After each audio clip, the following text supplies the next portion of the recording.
పురుషోత్తముడు 2 hours 10 minutes run టైమ్‌తో థియేటర్స్‌లో release అయిన ఈ సినిమాని నిన్న సెకండ్ షో చూసా.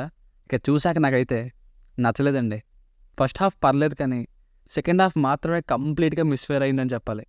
ట్రైలర్ చూస్తే ఒక ఐడియా వచ్చేస్తుంది స్టోరీ ఏంటి అని. లేదంటే నేను ఇప్పుడు చెప్పబోయే స్పాయిలర్స్ లేని స్టోరీ లైన్ వింటేనే ఇదే స్టోరీతో ఉన్న 2, 3 సినిమా పేర్లని టక్కున ఇమ్మీడియేట్‌గా చెప్పేస్తారు.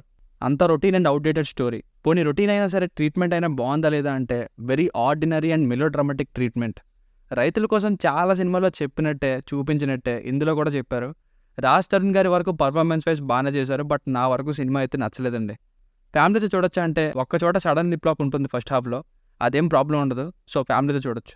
బేసిక్ స్టోరీ లైన్ ఏంటంటే లండన్‌లో స్టడీస్‌ని పూర్తి చేసుకుని ఇండియాకి తిరిగి వచ్చిన రామ్‌కి అలియాస్ హీరో రాజ్ తరుణ్ గారికి అతని తండ్రి కంపెనీకి సీఈఓ అవ్వాలంటే 100 డేస్ ఒక కామన్ మ్యాన్ లాగా నీ కష్టం మీద నువ్వు బ్రతకాలనే కండిషన్ పెడతారు.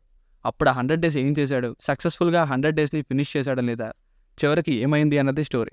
ప్లస్ పాయింట్స్, యాక్షన్ పార్ట్తో ఫైట్స్ అవి చేస్తూ రాజ్ తరుణ్ గారి ఇంప్రెసివ్ పర్ఫార్మెన్స్, ఇంకా ఫస్ట్ హాఫ్లో కొన్ని elevation scenes, background music by Gopi Sundar గారు, ఇంకా ఫస్ట్ హాఫ్లో వచ్చే 2 సాంగ్స్ చాలా చాలా బాగున్నాయి.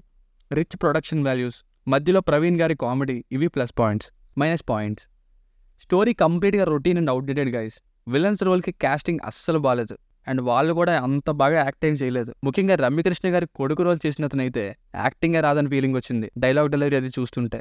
రమ్యకృష్ణ గారిని ఇంకా ప్రకాష్ రాజ్ గారిని కూడా పోస్టర్స్లో చూసి ఫుల్ లెంత్ రోల్ అనుకోకండి, లిమిటెడ్ రోల్స్నే. లవ్ సీన్స్ చాలా ఎక్కువ ఉంటాయి. ఫస్ట్ హాఫ్ వరకు పర్లేదు కానీ సెకండ్ హాఫ్లో లవ్ సీన్స్, లవ్ సాంగ్ అన్ని అక్కర్లేదు. సాంగ్స్ చాలా ఎక్కువ ఉన్నాయి. హీరోయిన్ ఫస్ట్ టైం హీరోని మీట్ అయ్యే సీన్ మరీ ఓవర్గా ఉంది. అండ్ చాలా చోట్ల లాజిక్స్ ఉండవు. అలాగే సెకండ్ హాఫ్లో హీరోని ఇంత మోసగాడవని కంక్లూడ్ చేసే సీన్ అతిగానే అనిపిస్తుంది. కొన్ని కామెడీ సీన్స్ ఫోర్స్డ్గా ఉంటాయి. బ్రహ్మానందం గారిని ఈ మధ్య చాలా సినిమాల్లో మళ్ళీ తిరిగి చూస్తున్నాం, కానీ అతని కామెడీని ఎవరు సరిగ్గా రాయడం లేదు. ఈ సినిమాలో కూడా అదే జరిగింది. ఇక రైతుల కష్టాలంటూ అవే ఓల్డ్ అండ్ అవుట్డేటెడ్ సీన్స్ వేసి చాలా రన్ టైం సెకండ్ హాఫ్లో ఈ శ్రీమంతుడు సినిమా లాగా తీశారు. సో ఫైనల్గా మూవీకి వర్డిక్ట్ ఏంటంటే ఫస్ట్ హాఫ్లో ఫ్యామిలీ ఆడియన్స్ వరకు పర్లేదు, కాస్త అక్కడక్కడ ఎంటర్టైన్ చేస్తూనే వెళ్తుంది. కానీ సెకండ్ హాఫ్ అసలు నేరేషన్ ఏం ఎంగేజింగ్గా లేదు. ఇంకా మీరే డిసైడ్ అవ్వండి. Decent first half but disappointing second half.